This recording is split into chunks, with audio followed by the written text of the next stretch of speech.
Right, so as you guys know, I usually tend to do a comic book haul video and then a comic book review video a couple days later when I've read the books that I talked about in the haul video. Instead of doing that, I'm not going to do the review videos. I'm still going to do the haul videos because for some reason they seem to do well, but the review videos don't, and they're the videos that take the longest amount of time. But what I think I will start doing is at the end or at the start of each month, or like every so often, every like few months, I'm going to come in here and talk about what are my top 10 books that I'm reading at the moment, my top 10 comic series that I'm reading at the moment, and there are a few things that I need to caveat before going into this list. I'm not reading everything, so if there's something that you think is brilliant, like any X-Men stuff, really, then you know I'm not gonna mention X-Men stuff. I'm not reading anything X-Men apart from Invincible Iron Man, but that Invincible Iron Man's not in this list either, because some honourable mentions that I think I should mention, I should bring up, that I'm either not picking up or I'm not, I haven't gotten like up to date with. The main Green Lantern book I'm not up to date with. Doctor Strange I'm not up to date with yet. Immortal Thor I'm not up to date with. I'm a few issues behind on. And obviously Invincible Iron Man, Superman, I'm a little bit, I'm a lot behind on those as well. Venom was great when I was reading it, but I got so behind with that book I just had to drop it. But yeah, I'm not going to talk about indies today. I'm just not a big indie reader. Heard the Transformers book is great. Ninja Turtles is going back to #1 at some point. I'm sure there's other indie books. If you're looking for an indie book, go into your local comic shop or look around on YouTube for other content creators that do that talk about independent comics, because there is some great stuff coming out in that space. It's just, and there always is, it's just, it's not my forte. It may be when I get more, when I have a bit more money to spend on the hobby, but at the moment, just, I can only afford with the books that I'm picking up at the moment anyway, the Marvel and DC stuff. So without further ado, I've gone through my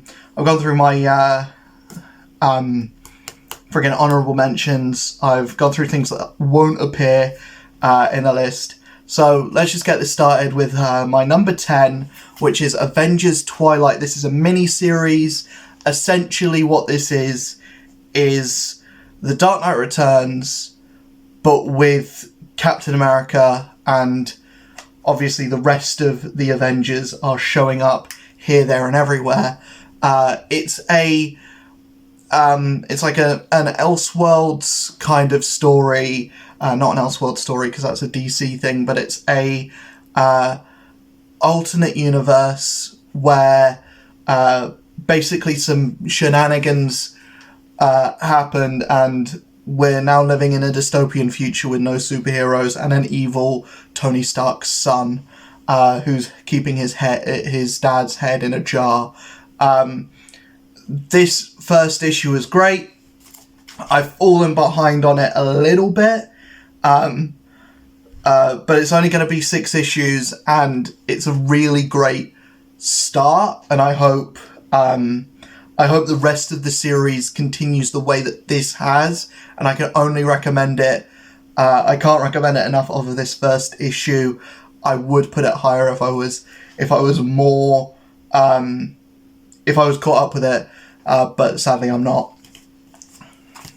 So it's kind of got to be at number 10, even though it's a really good first issue. I just, want to read more, which is the best complaint to have is I want to read more. Then I've got to talk about Blade. This is a book that I am fully caught up with. 8 issues in, it's ending at 10. So if I were you, I would pick this up in trade when the whole thing gets collected, because all 10 issues is like one big story arc. My one gripe with this has been that each issue has felt a little bit slim, so maybe picking it up in trade is the best thing to do. But Blade has become a big thing this year, specifically in Marvel Comics. He's like the big new hotness. He's getting a new event in a couple months, Blood Hunt, which is all to do with like vampires and stuff. I hope it doesn't suck. That's all I'm gonna say. I know, boo, -2, bad joke. But yeah, this has just been if this is any indication to the quality of what Blood Hunt is going to be, then we're gonna be in good for the next event. This is so good.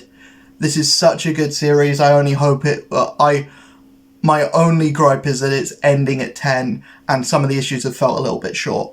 And when you're paying a premium price for a comic book, you expect it to last more than 5 minutes. But that's a minimal gripe, and that's a gripe that I have with a lot of Marvel books at the moment.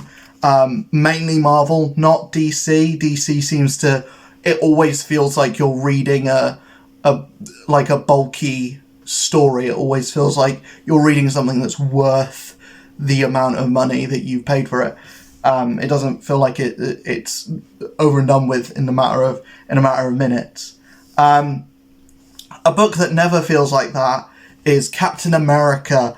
Captain America is a character that always has great runs, and this one is especially good because it's written by J. Michael Straczynski, writer of Babylon 5, also writer of one of my favourite Spider-Man runs. Created everyone's favourite Spider-Man character, Ezekiel Sims, in the immensely popular Madam Web movie. We can only hope that characters that he creates in this can be replicated in movies of that quality.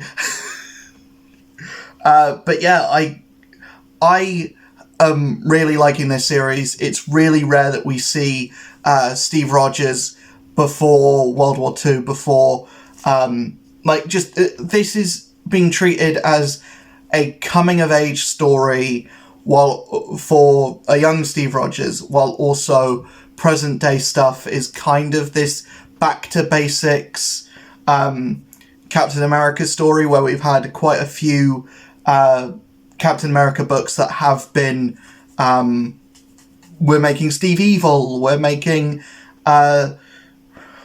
gonna throw Steve into the future, we're gonna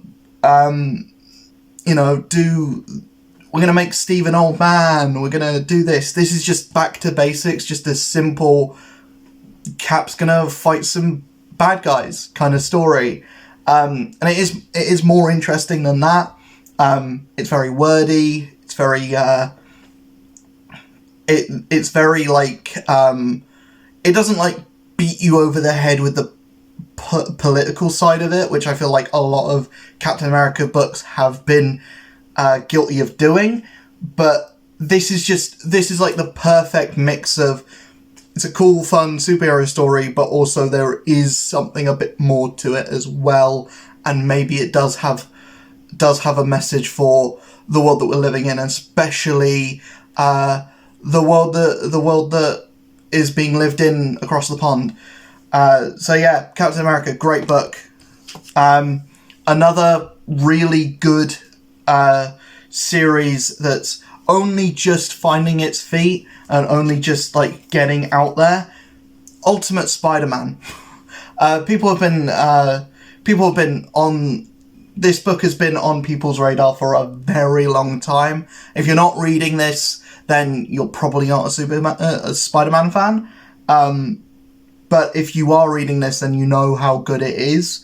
I can only implore people, when the main amazing Spider-Man book is being a disappointment to a lot of people reading it, so much so that I actually dropped it, and I never drop Spider-Man. But I stayed through Dan Slott, through Nick Spencer, but this current run is just something else. But this Ultimate Spider-Man, it's the most beautiful book coming out of Marvel at the moment. I haven't yet been able to pick up Ultimate Black Panther #1. I can only hope that it matches this quality. And I really hope that this series keeps on this trajectory going forward, because it is a really good first footing, and I've heard that the second issue is just as good as this as well. So I hope it continues to be a really fun, exciting, fresh look at the character, and a really fun, exciting, fresh thing in Marvel, because it hasn't been that for a while.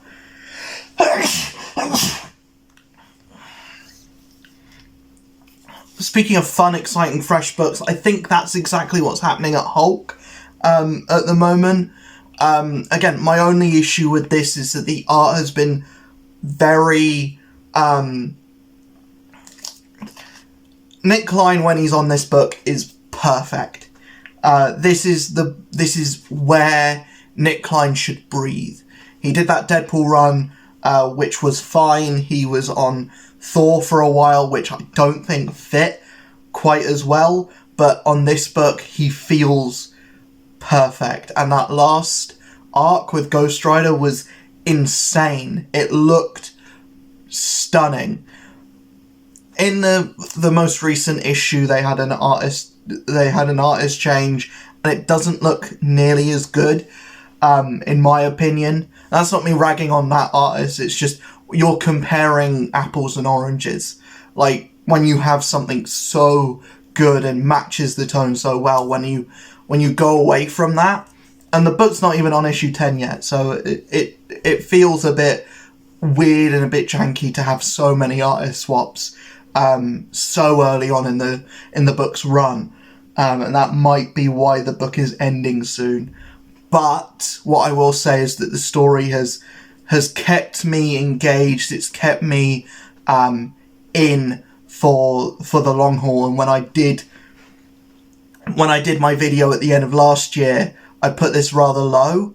I put this pretty low. That was before the most recent Ghost Rider arc.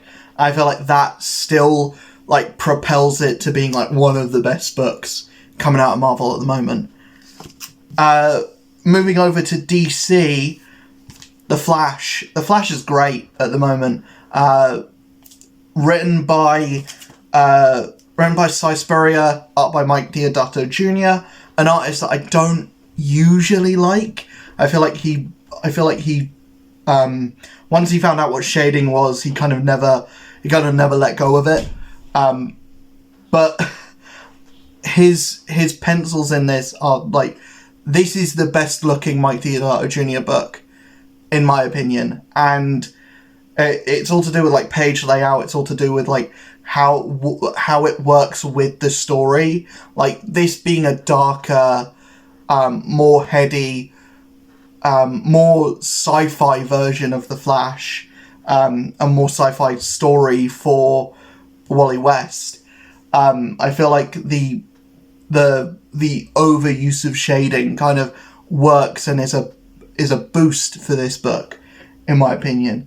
It's just a great book. I can't really say too much about it because it is very heady and there's some things in here that even I don't get. And maybe it's a bit too clever for me, but that doesn't deter from my enjoyment of the book. And I haven't read issue 6 yet, but I've heard issue 6 is where, even if you are an old school Flash fan, if you're looking for something a bit more fun, maybe issue 6 might turn you back onto this series. If you've been turned off from all the dark, heady sci-fi stuff, maybe you're gonna come back in with issue 6 and be like, yeah, I get it now. And where I said that I wouldn't be talking about the main Green Lantern book in this, because I'm not, I read the first issue and I thought it was fine, but I didn't get invested into it as much as I wanted to, and I just haven't been able to pick up the rest of the run yet. A run that I have been keeping on board with, that has got me along for the ride, is Green Lantern War Journal. I feel like this book is, if you're not enjoying the main Green Lantern book, this is the one that you should be reading. It's Jon Stewart, who I think is just more people's Green Lantern because he was the one from the show. But yeah, I just really like this series. This is the surprise of the last, like, of the dawn of DC for me. This is like the one that I went in not really expecting much from it, but then coming out of it, or like where it is at the moment, I'm like, yeah, I'm fully in. I'm in on this, and I'm going to be reading it to the end. So yeah, just a really great series, and I'm glad to see that it's an ongoing, or at least it's going to be up until 12 issues. Up next, another book that's always great. It doesn't matter the creative team, it doesn't matter what run you pick up, but this current Daredevil run is something else. It's something really, like, refreshing, and it feels fun, but it also doesn't feel too stupid, too wacky, too insane. There is a lot of stuff in this. It feels packed, it feels tight. There's just a lot of stuff, and it's one of the best looking books at Marvel at the moment. It's just a really great, solid book that I cannot recommend enough. And Daredevil's always great. Daredevil's one of those books where you can just pick up anything from, like, Kevin Smith's Guardian Devil to Frank Miller's stuff. I know Frank Miller's a bit of a contentious name to bring up, just ever, but his stuff on Daredevil was really, like, groundbreaking. So yeah, but this current run is, like, I think gonna be remembered as something special. A book that I think I'm the only person championing, because I'm the only person who championed the movie, Blue Beetle. Blue Beetle is great. It's just fun. It's just a lot of fun. A scary villain that we're kind of like, how is Jaime going to beat this?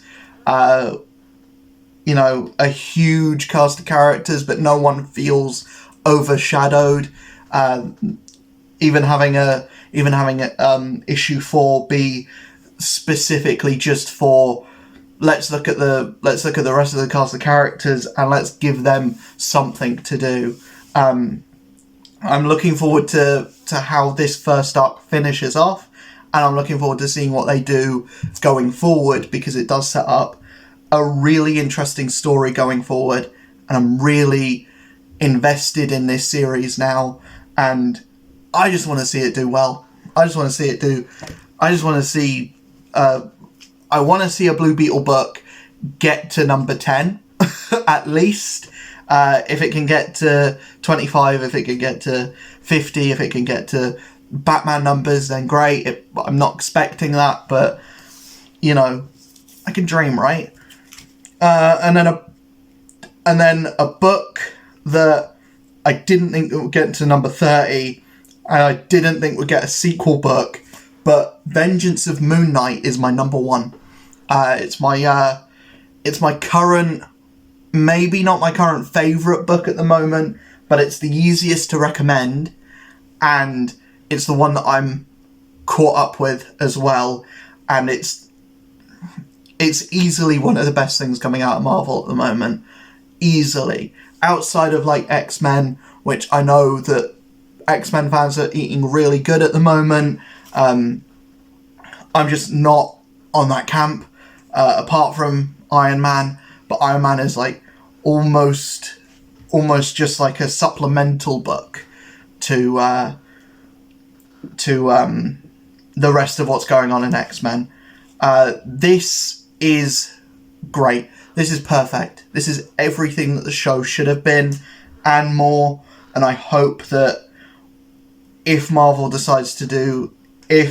Studios decide to do a second series of the Moon Knight show, or decides to do a Moon Knight movie, that they look at this, they look at the Jed MacKay run as a whole, and they pull stuff from this instead of pulling stuff from books that no one remembers or that no one read, and pulling stuff from like, who's a random villain from the 80s that we can put in this, and can we make up stuff?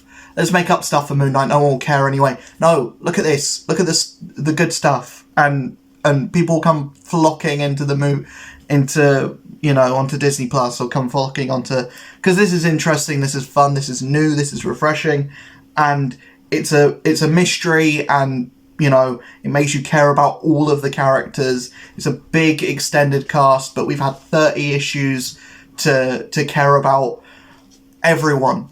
Not only just care about Mark, not just care about Tigra, but also care about the new characters like Reese, like Hunter's Moon, also 8-Ball. It freaking make you care about 8-Ball of all characters. But yeah, we set up this thing in this issue 1, and I'm really interested to see where it goes. This is the most recommendable comic at the moment, and possibly my favourite of the year so far. If I had to go with my favourite single issue of the year so far, it would be Ultimate Spider-Man #1, and that's the series that I'm going to be like, pick that up. If you're going to pick up any book, pick that up. Ultimate Spider-Man should be the best-selling thing on shelves. It should be flying off the shelf, and I think it is at the moment. It's certainly doing very well, and I hope it's doing better than the main Spider-Man book, because the main Spider-Man book is bad. But anyways, hopefully you enjoyed this video. Let me know in the comments below what you've been reading recently. If you have your own top 10 list, if you have a standout favourite book at the moment, let me know. If any of these are your favourite, let me know. If you hate any of the books that I mentioned today, let me know as well. Don't be too angry in the comments. Don't be like, I don't like Green Lantern War Journal because it's not Hal Jordan. How dare they have a coloured Green Lantern? No, I don't want you here. Fuck off. Avengers Twilight is terrible because old men can't do acrobatics. Blah. It's a comic book. Shut up. Go away. But yeah, I will see you guys in the next video. Hopefully you enjoyed this one. Hit that like button, hit that subscribe button, hit that notification bell, all that good stuff. See you guys in the next one. Or don't. I'm not your dad. Base.